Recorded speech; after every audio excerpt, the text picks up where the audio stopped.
এই দেশে আমরা জানি 200 বছরের ব্রিটিশ শাসনের সময় ইস্ট ইন্ডিয়া কোম্পানি যে লুটপাট করেছিল তার চাইতেও বহুগুণ লুটপাট করেছে আওয়ামী ফ্যাসিবাদী শক্তি।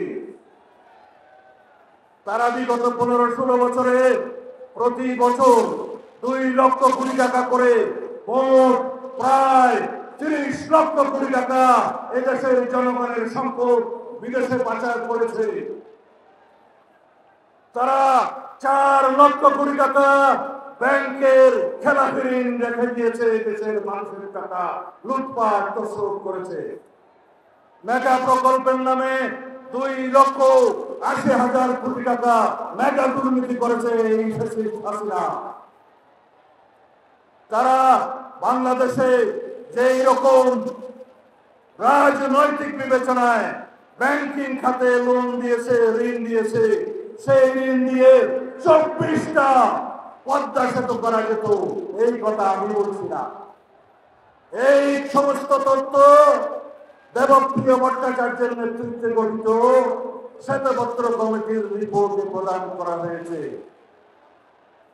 আমরা আজকে আওয়ামী দুর্নীতির ইতিহাস মানুষকে স্মরণ করিয়ে দিতে চাই।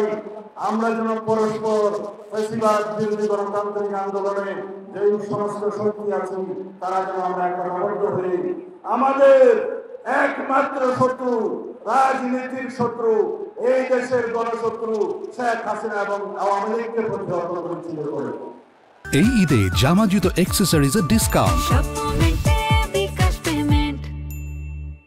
আর আওয়ামী লীগের ইতিহাস যদি বলতে চাই আপনাদেরকে স্মরণ করিয়ে দেওয়ার জন্য, আওয়ামী লীগের জন্মলগ্ন থেকে আজ পর্যন্ত আওয়ামী লীগ কোনদিন গণতন্ত্র বুঝেনি। গণতন্ত্র তারা বিলুপ্ত করেছে, স্বৈরতন্ত্রের তারা প্রতিষ্ঠা করেছে। তারা বাংলাদেশের হত্যা যজ্ঞের রাজনীতি করেছে, কখনো রক্ষী বাহিনীর মাধ্যমে, কখন রাষ্ট্রীয় সন্ত্রাসের মাধ্যমে, কখনো ছাত্রলীগ যুবলীগের মাধ্যমে।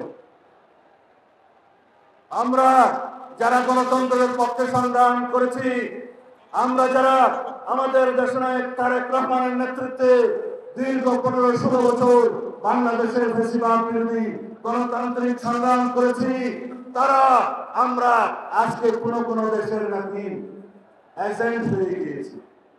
এই সমস্ত বয়ান কারা করছে? যারা আমাদের বক্তব্য মনে করে এই দেশের গণতন্ত্রের পক্ষে কথা, যারা মনে করে আমরা এদেশের স্বাধীনতা সার্বভৌমত্ব রক্ষা করার পক্ষে কথা বলছি, তারা মনে করে তারা তার বিরুদ্ধে।